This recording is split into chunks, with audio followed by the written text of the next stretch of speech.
Our next speaker is a past president and an area governor. He's had an interesting week and an even more interesting morning.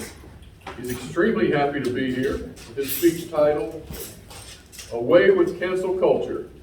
Please welcome distinguished Toastmaster, Carmelo Belardo III.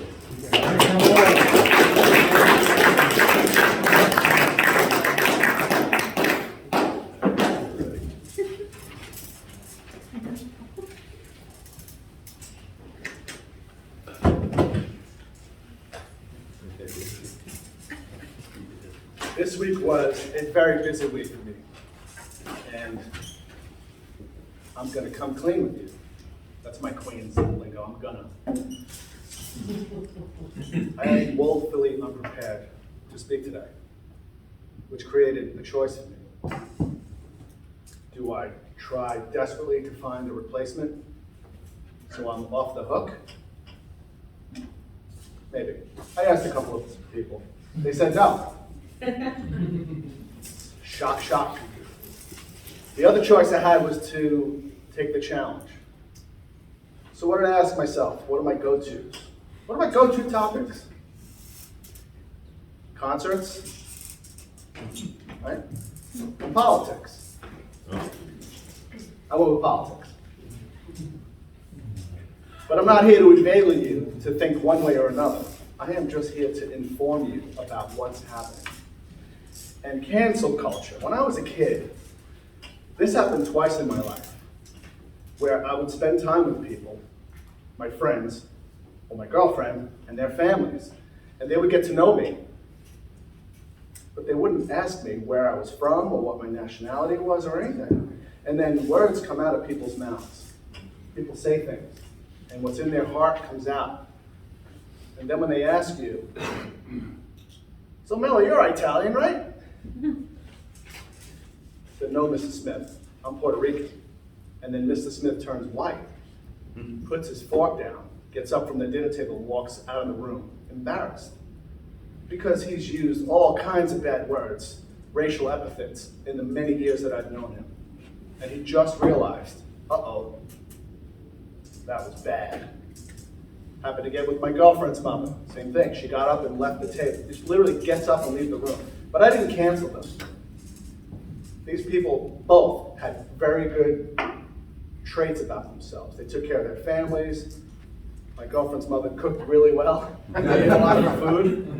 That was just who she was. That was my earliest experience personally. The memory I have of cancel culture is when I was watching TV, sports. Namely, things said by Howard Cosell or Jimmy the Greek. Those of you who know those names probably know what I'm talking about. And I remember watching it live on TV and going, did he just say that? Oh my God. And then Jimmy the Greek was fired. I don't even remember what happened to Howard Cosell. These are huge names, okay? They may be justified, but is it worth canceling someone's entire career?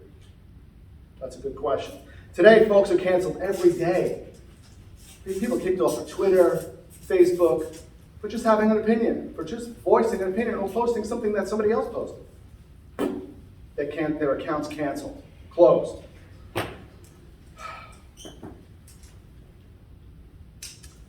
I'm not going to talk about the attempted canceling of a sitting president a couple of years ago.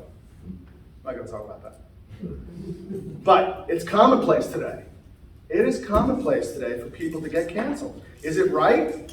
I don't know. Let me tell you something. In this country, your opinion is yours.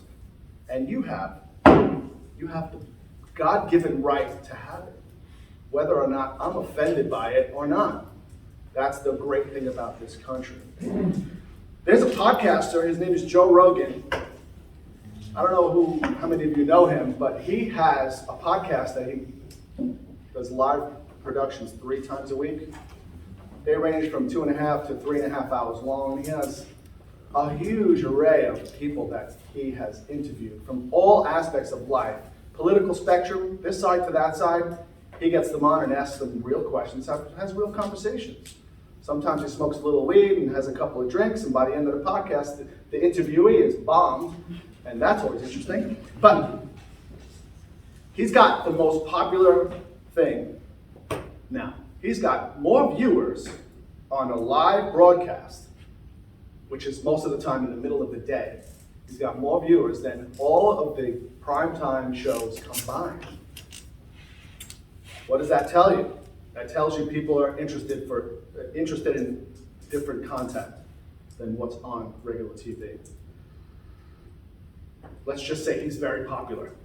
He got a big contract from Spotify, $100 million. $100 million. Why couldn't I think of that? Is it controversial? It depends on your opinion. The impetus of the effort to cancel Joe Rogan was after he got COVID-19, and he posted a video on how he attacked it with different treatments.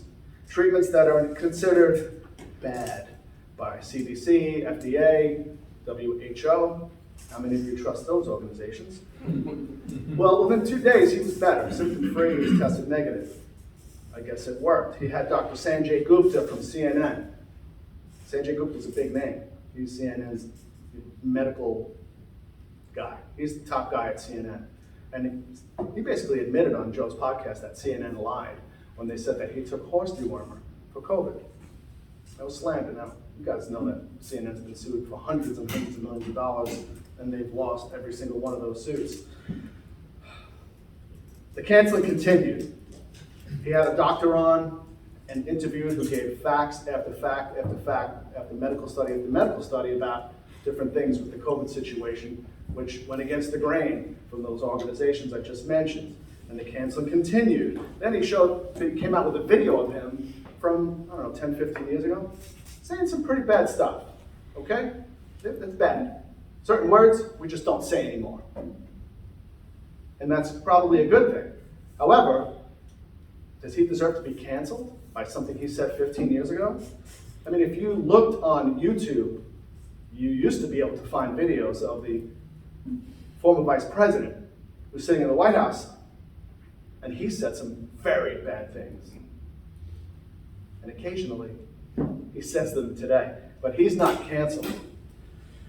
So, we have something called the Constitution, where you have the God-given right to have your opinion, to offend someone with a flag, a word, a sign, anything.